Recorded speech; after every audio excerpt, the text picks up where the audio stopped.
All right, I have some examples here of rational exponents and how do you simplify expressions when the exponents are rational numbers, which means they're not nice integers. They're fractions or decimals or negative fractions. So how do you solve them? Well, the first thing to do is to write them as numbers to another base. For example, 81 could be written as 9 squared. So I could think of this as 9 squared to the 3 halves.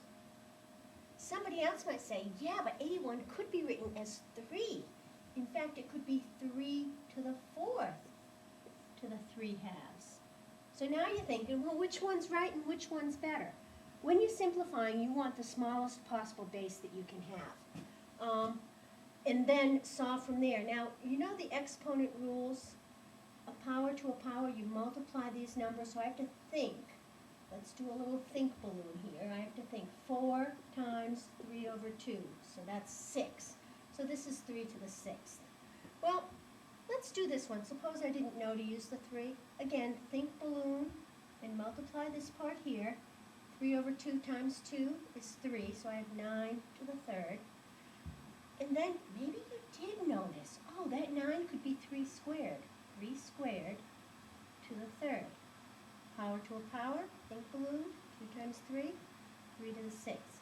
So in the end, I have 3 to the 6th for both of those. It certainly was a lot fewer steps if the original number you're working with, you get to the smallest possible base. So think about that when you're doing this sort of thing. And then from there, you can simplify it. So what is 3 to the 6th? Hopefully you have a calculator. 729. You better check my work. I think that's right, but I'm not sure. All right, let's deal with 9 to the exponent 1.5.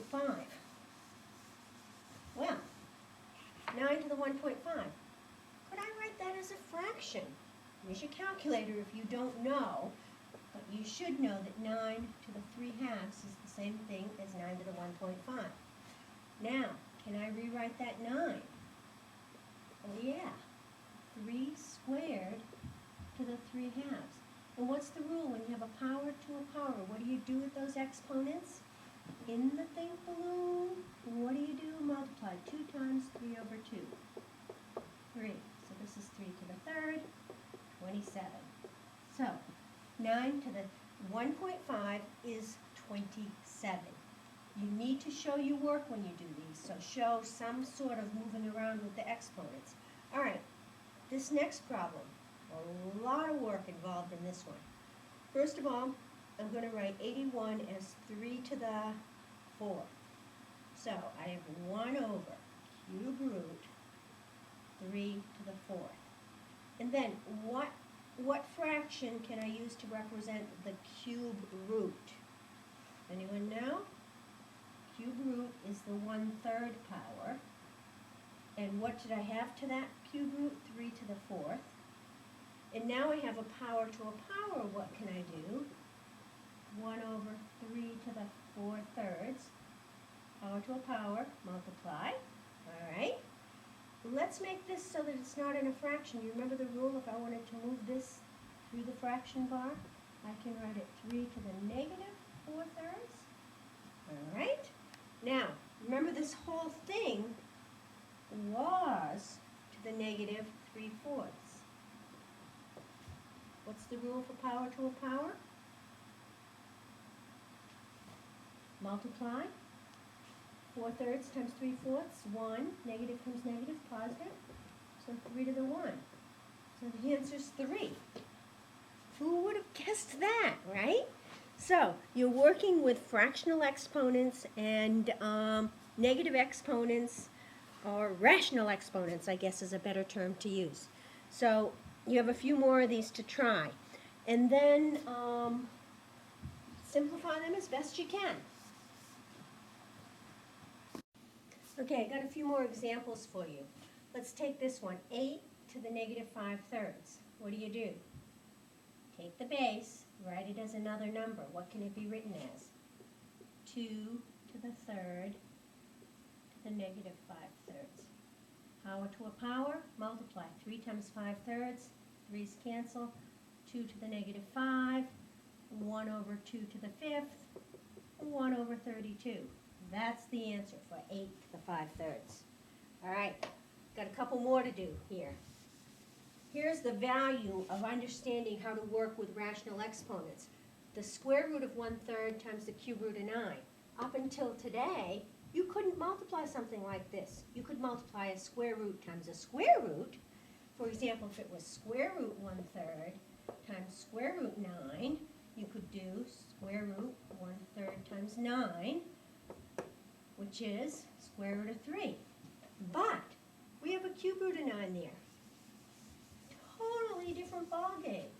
So let's write them as fractional exponents. So first of all, I'm going to write square root of 1 over 3 is the square root of 3 to the negative 1 times, we've got cube root of 3 squared. So I did some minor changes to both of these. All right, what exponent do I use for a square root? That's an exponent of 1/2. All right, what exponent do I use for the cube root? 1/3. Off the subject question, what if I had the 5th root of 7? What exponent would I use? 7 to the 1/5. So the root becomes the fractional exponent. All right, side talk done.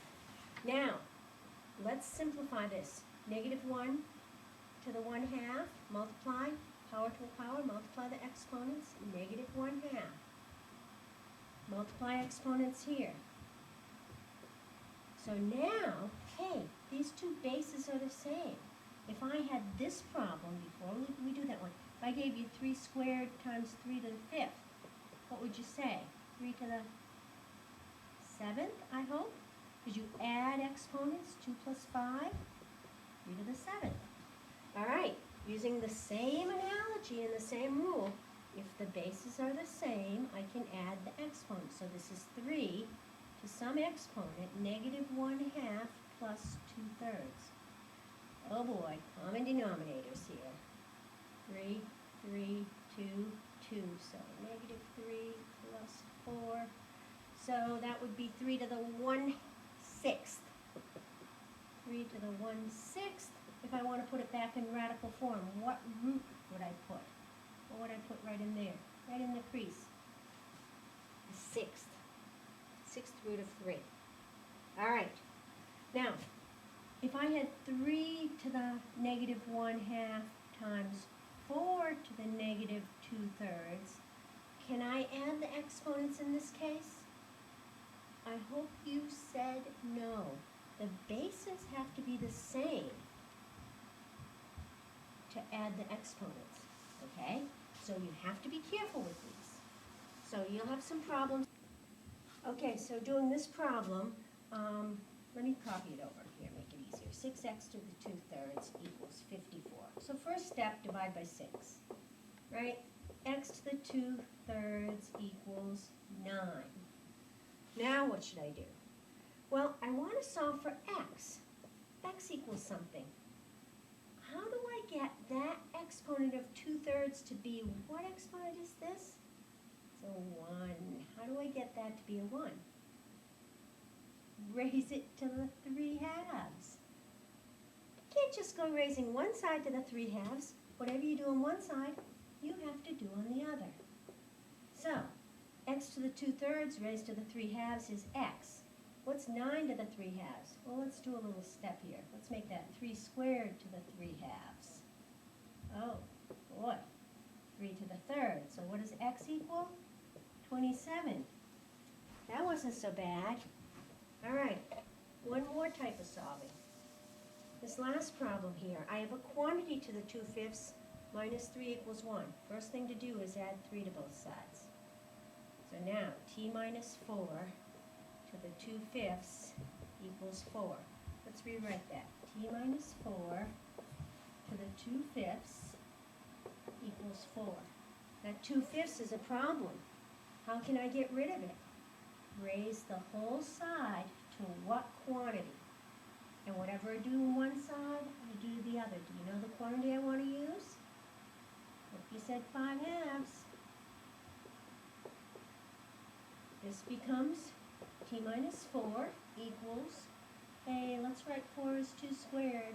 You know that trick now, don't you? 5 squared. All right, so t minus 4 equals 2 to the 5th.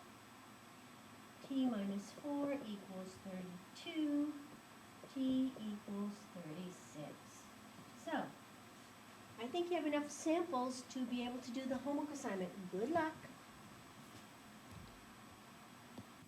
Okay, another good use of rational exponents is when you have to simplify radicals that aren't the same radical. For example, I have a cube root of 9 and a square root of 3. How do I multiply that? Before we learned rational exponents, you'd have to say you couldn't do anything. But now I can put them as fractional exponents. This is 3 squared to the 1/3 times 3 to the 1/2. So I have 3 to the 2/3 times 3 to the 1/2. Bases are the same, so think balloon here. I'm going to do 2/3 plus 1/2, common denominator. So that's 4, 5, 6, 7, 6. So that's 3 to the 7/6. There's the answer.